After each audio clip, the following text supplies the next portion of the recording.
to the tension between now and next. Prior to, I was sharing that it is not about the past, but it's about your now and what is about to happen next. Okay, so you've already released some things, and you've positioned yourself for what you heard and what you believe. But then what ends up happening is you don't see it show up. The manifestation hasn't come yet. The doors haven't opened yet. The favor hasn't fallen in the right place as of yet. So that is called tension. That's that middle part, the middle part of where you're going, not where you've been, not your past. Let's clear that up, because you've already fulfilled releasing some things, and you're standing in your now as you proceed to your next. But there is a middle part. Let me tell you, that middle part isn't a area of conversation that many times is Facebook worthy, or a lot of conversation worthy. But I want to encourage you about what this middle part is that we're calling today the tension place. So here it is. Tension. All right. Tension is, I hope somebody get excited with this. Tension is the inner stretch between where you are and where God is saying you're going.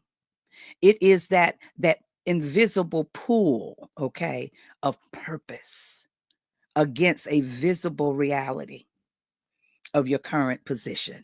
Oh, did you hear that? Yes, Elizabeth. Yes, Diana, Lorraine. Come on. That tension part is that stretch, that inner stretching of where between where you are, where you're going. And it's a pool, but it's a pool of purpose. It's your purpose against the visible reality of your current position. So here it is. It is not always a sign that something is wrong. Let's clear that up. Many times when we feel that pull, we sometimes, if we're not careful and we don't identify it correctly, we'll automatically think that something is wrong with me. Something, what did I do right? Did I not do this? Not, no, no, no, no. I come to squash all of that, if you will. I come to give you another view about this middle that some of you, many of us are in. It's about your purpose. It's not a sign that something is wrong. In fact, this tension often means that something is forming, something is stretching, and something is being prepared. Yes.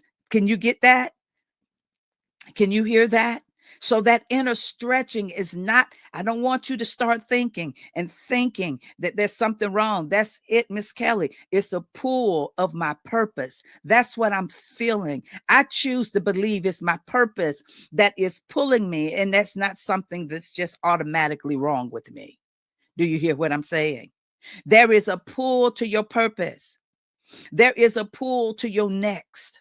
There is a pull. Come on here. There's a pull to what God has already shown you. That's the middle part. Good morning, Ramona. That's the middle that many of us find ourselves in. And if we're not careful, we'll begin to question what is going on with me.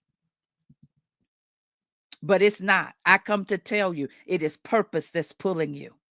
I want to give you an example. Anybody on today that have that are sowers, that you sow, or anything like that? Well, I sow just a little bit.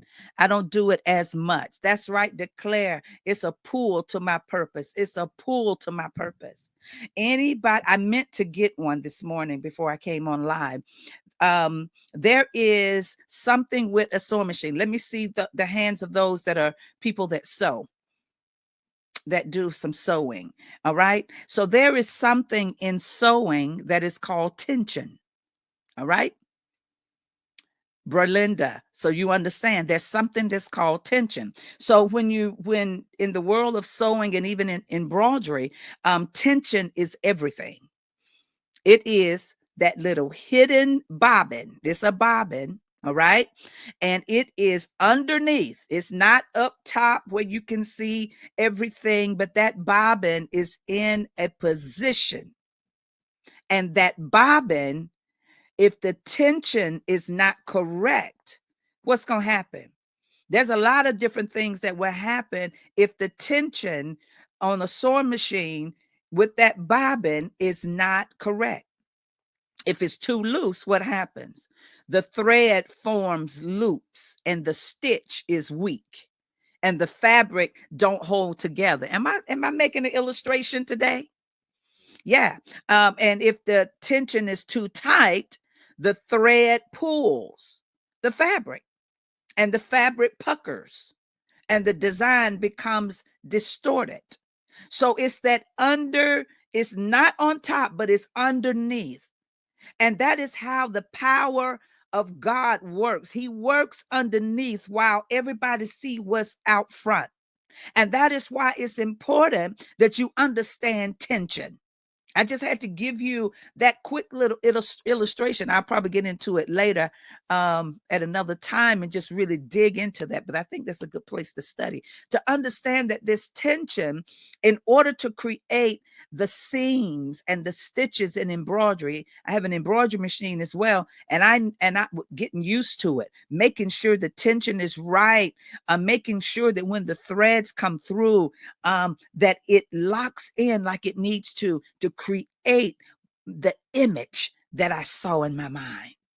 Oh, God himself will allow even things in our lives to begin to line up so that we can reach the place and be that example, be his expected end. Does that make sense? If you understand, somebody say, I understand.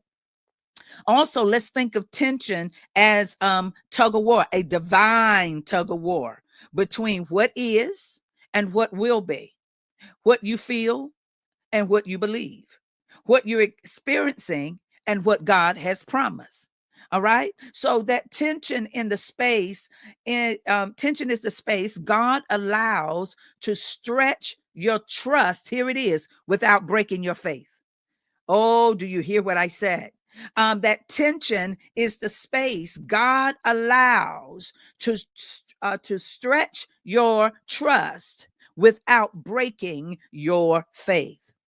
It's where spiritual maturity grows. Here it is. That middle place happens sometimes. I believe that God will even let you see who's really on your side and who's really not on your side. That middle place, before he gets you to your next, he could be clearing up a whole lot of things that will hinder you once you get to the promised place. Do you understand? There's sometimes God will hold things back and you'll feel, well, I know I heard God. Why isn't he answering? Listen, he's on your side. I wish you touch yourself and say, he's on my side. I promise you, God is on your side. He wants you in it. He wants you to get to it. Even at the speed that you desired. But he is a God that will begin to hold back people and hold back finances and hold back certain things. Why? Because people around you, they only want you for what you have and not who God has created you to be. There's a big difference. They don't believe in your dream. They don't believe in what you want. They don't believe in your dreams and in the things that you sense and feel. So sometimes he have to let you see the sides of people, so you actually know who's in your corner, who really has your back before he gets you to your next.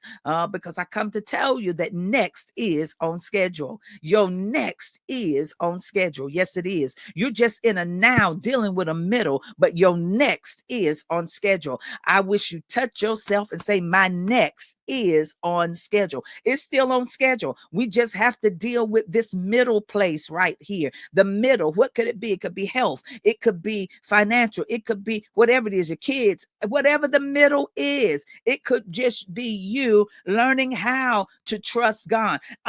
Tension is like you seeing the bow and arrow, the bowstring, they call it, when it's pulled back before launching an arrow. God uses tension to do what? To prepare and to propel. Somebody get ready, because he's not only only preparing you, but he's getting ready to propel you. All right. Propel. You're getting ready to be launched. You're getting ready to go forth right in the middle, right in the middle, right in the middle. It's not a place of discouragement. It is a place of preparation. My Lord, today, do you hear what I'm saying? But also, let me give you the emotional definition for tension. Tension feels like what it is, waiting with uncertainties, or you're warring between faith and fear, and you're living with the ache of almost, but not yet. Do I have a witness today?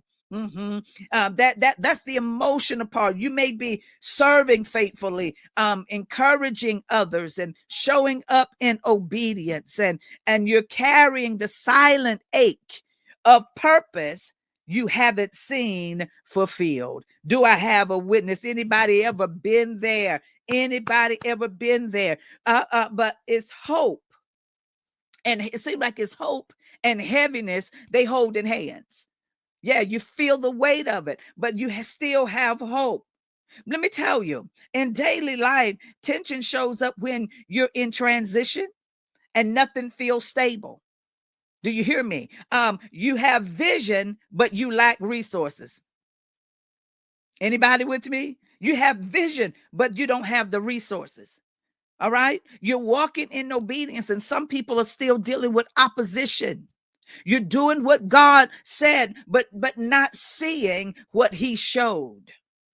And it can become frustrating. But I come to tell you, it's stretching and it's purposeful. Y'all know, y'all need some biblical examples. Let me give you 3 real quick. Think about Joseph walking in tension from the dream that he had to the dungeon. He had a powerful dream, but ended up in the dungeon. But then he ended up in the palace. Talk about David. He was a shepherd boy when he was anointed king, and he had to keep tending sheep. Come on, Mary. She was pregnant with a purpose that others around did not understand. Tension, here it is. Somebody type this in the comments today. Tension didn't disqualify them, it positioned them. Oh, did you hear what I said? Tension didn't disqualify them, it positioned them. So for them, so it is for you. The tension that you're feeling right now in the middle of getting to your next, it has not disqualified you, it has positioned you. It's all in how you will look at this, how you will see this, how you will approach this season that you're in. I want somebody to get excited and change your mind on this day that all this tension hasn't disqualified me. It is positioning me for my next. So tension is not punishment, is preparation. Did you hear what I said? That middle place is not punishment. Dr. Tiffany, come on. It is not punishment. It is preparation. It means, here it is, get excited. It means the next is close. Woo, somebody get happy right there. Yeah. That tension is your indicator that your next is close. Do you hear me? And what's inside of you, it is pressing to be born. That which is inside of you is pressing to be revealed. Come on, Miss Diana Witherspoon. What's inside of you? Come on, Yolanda Kent. Come on, Sent. Come on, Sandra. Come on, Ramona. Shanika. All of you. Good morning, Dee. Come on. That tension. Sandra, come on. I'm calling your names out. Riri, come on. I want you to know that this tension is not punishment, it is preparation. That middle place, we call that tension. Elizabeth, come on. It means the next is close. Whatever your next is, whatever that promise, whatever the Father has declared, it's inside of you and it is pushing and pressing to be born. You're not stuck, you're being stretched. Declare it. I'm not stuck, I'm being stretched. I'm not stuck. It's all in how you look at it. You can declare, oh, I feel so stuck. Stop saying that, oh, I feel like I'm not moving. You're not stuck. You're being stretched. No, no, no. You're not stuck. Is this resonating with anybody? I come to encourage somebody to let you know that this is a different season for you. I am not stuck. I'm being stretched. I've come too far. I've seen God do too much. He continues to, come on, do things for me. I see his hand. I see how he keeps me. Do I have anybody? I need you to begin to go back and look at yourself and look in the mirror at yourself and say, girl, young man, whoever's on, I am not stuck. I am being stretched. Declare it today. Come on. Declare it today. There is work to do. You are needed with your expertise. You're needed with your knowledge. You're needed with what you have that nobody else can do it like you can do it. I don't care how many people bake cakes. Nobody can bake one like you. I don't care. And when I use the word, I don't care, you know what I'm saying. It doesn't matter. Better word. It doesn't matter who can bake cakes or bake pies or bake cookies. No one can do it like you. You have to start looking at yourself that I am different. I do it differently. I'm me. Nobody can do it. Like, why? Because my hands are my hands. Nobody has my DNA. No one has mine. I'm unique. So where I am not stuck. I am being stretched. Do you hear me? I want to tell you, as I got about 5 minutes and I'm going to let you go. I ain't going to keep you long. It's in this space, in the middle, is where many people give up. It's not because God didn't speak. It's because, here it is, they didn't know how to survive the stretching. Y'all, that's heavy. It's not that God hasn't said anything. It's not that they haven't seen anything, but many times right in that middle, they don't know how to survive the stretching. The space between now and next will stretch you, not just emotionally, but spiritually, even mentally, and even physically. If you've ever wrestled, yes, that's heavy. If you've ever wrestled with questions like, did I miss God? Is the promise still active? Why does waiting feel like wasting time? How long must I live in almost?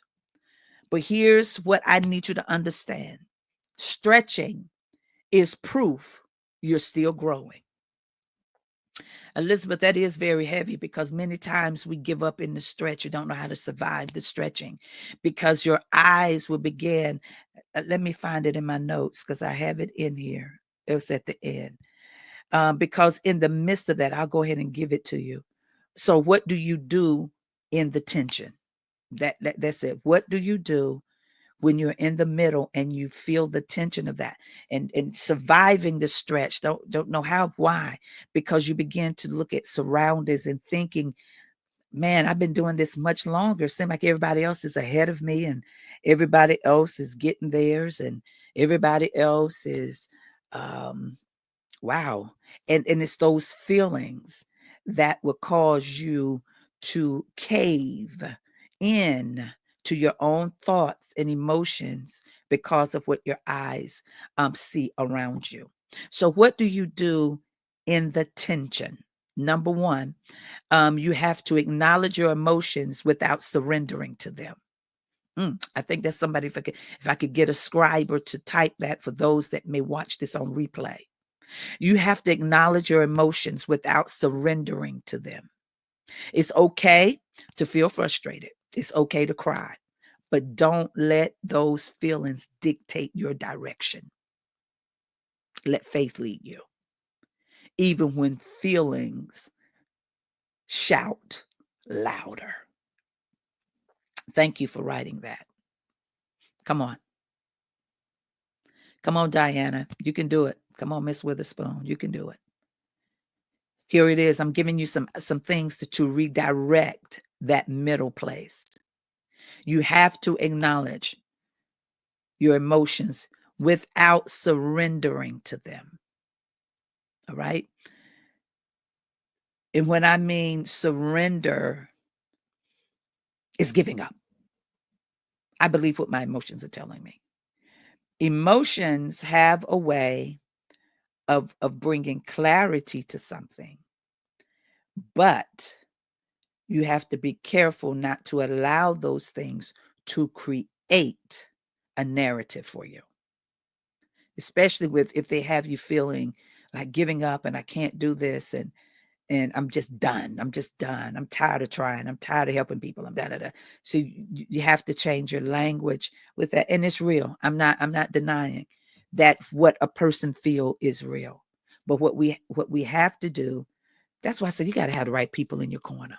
You got to have the right people around you that can help you even when you're feeling that. All right. Number 2, stop comparing your timeline with others or to others.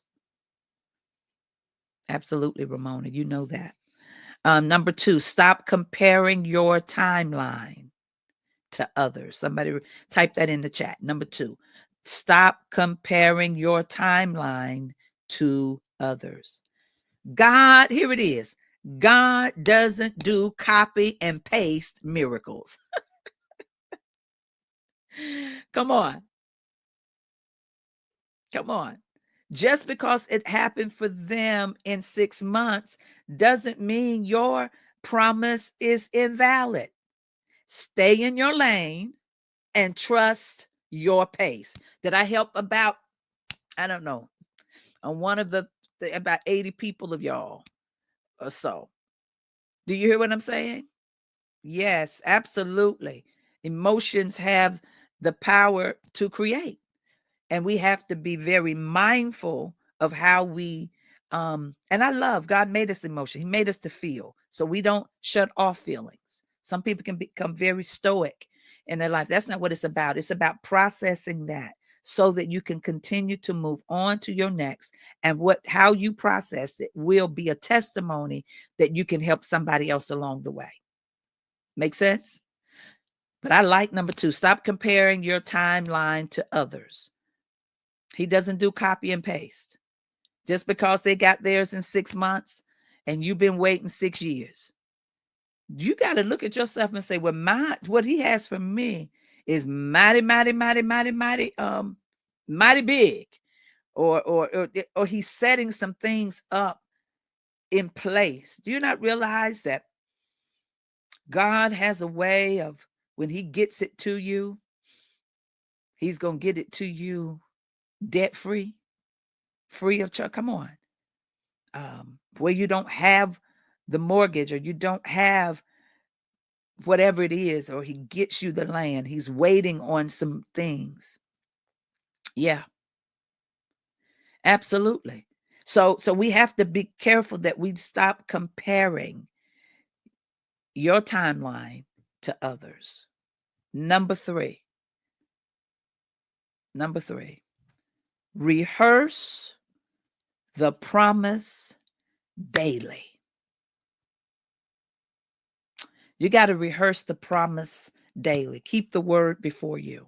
Write it, speak it, declare it. You know what? One thing the enemy loves more than anything is a believer that forgets. He loves that. He loves it when you forget. He loves it when you forget the promises. He loves when you don't remember. Real talk. He loves it. But a believer who remembers is a believer who resists giving up. So you got to keep it before you. Find the right people around you that will continue to speak truth and speak what you need to hear. All right? So rehearse the promise daily. Don't be the one that the enemy is waiting for that forgets. Oh my, whoo. Don't forget it. And please understand me. I know that people go through things and it becomes heavy on you and it pulls at you. So I'm not just here trying to make it cookie cutter. But what I am, my attempt is to bring in some truth, or bring in the truth about who God is that would interrupt that season, or interrupt that thought, or interrupt you to begin to make some new decisions or do some things differently. Does that make sense? Because I never ever want people to think that what you're going through doesn't matter. But what I do know what matters is when we remember what God said. That's what I just told you. The enemy loves a forgetful believer. He wants you to forget. He wants you not. Come on. That's right, Vanessa. Somebody declare, I am a believer. I am a believer. And number 4, keep pressing. Keep pressing. We read the scripture out of Philippians at the beginning. And it says, and I press on. Do what you know to do. Do what you know to do. You continue to show up. Show up for yourself. Begin to, I think that's the biggest thing. Show up for yourself. Keep believing. Keep pressing. Keep studying. Keep dreaming. Keep sowing into your vision. Somebody on the outside said, why are you doing all that? This is not your vision, it's mine. This is not a copycat vision. This is my vision. So they're not going to have the same passion for your vision like you have for yours. So you don't be distracted by people that don't want to press for your vision. You have to know how to press. You got to show up for yourself. All right. There is strength in obedience, and it doesn't matter how small it is. There is momentum in the small. Okay. There is movement even in the small. Whatever it is, you're going to see some movement. All right. I leave you with this on today. You are closer than you think. All right. You're closer than you think. I want you to remember the tension, what this tension is. It's not the tension of something's wrong, but it's the stretch. Oh my, you are valuable to the kingdom of God. You're valuable. You're not compared to anyone else. Something the Lord said to me years ago, and I've said it on this broadcast, but it bears repeating right now. And this is what the Lord told me when I dealt with low self-esteem, or the confidence, didn't have confidence like I needed. I still have to handle that, even as I'm sitting here. But he said, when I created you, I had no one to compare you with but myself. Y'all, isn't that powerful? He said, I didn't look at anybody else. I looked at myself and created you, because I needed me in you and for you to be in the earth. Come on, Vanessa. Come on, Betty. You can do it. Change it. See it now. I'm in a stretch. I'm in my stretch, a good thing to my next, because I'm closer than I think. Yes, you are. With all that you've endured, all that you've gone through, all that you have survived, some of you. Come on, Vanessa. That's why we're here today. You understand? So I need you to remember you're closer than you think. He doesn't compare us with anybody else. Don't get lost in other people's image of you. Know in this season, like never before, what it is that you are. Oh, I feel y'all so heavy. Some of you this morning, I feel you so heavy.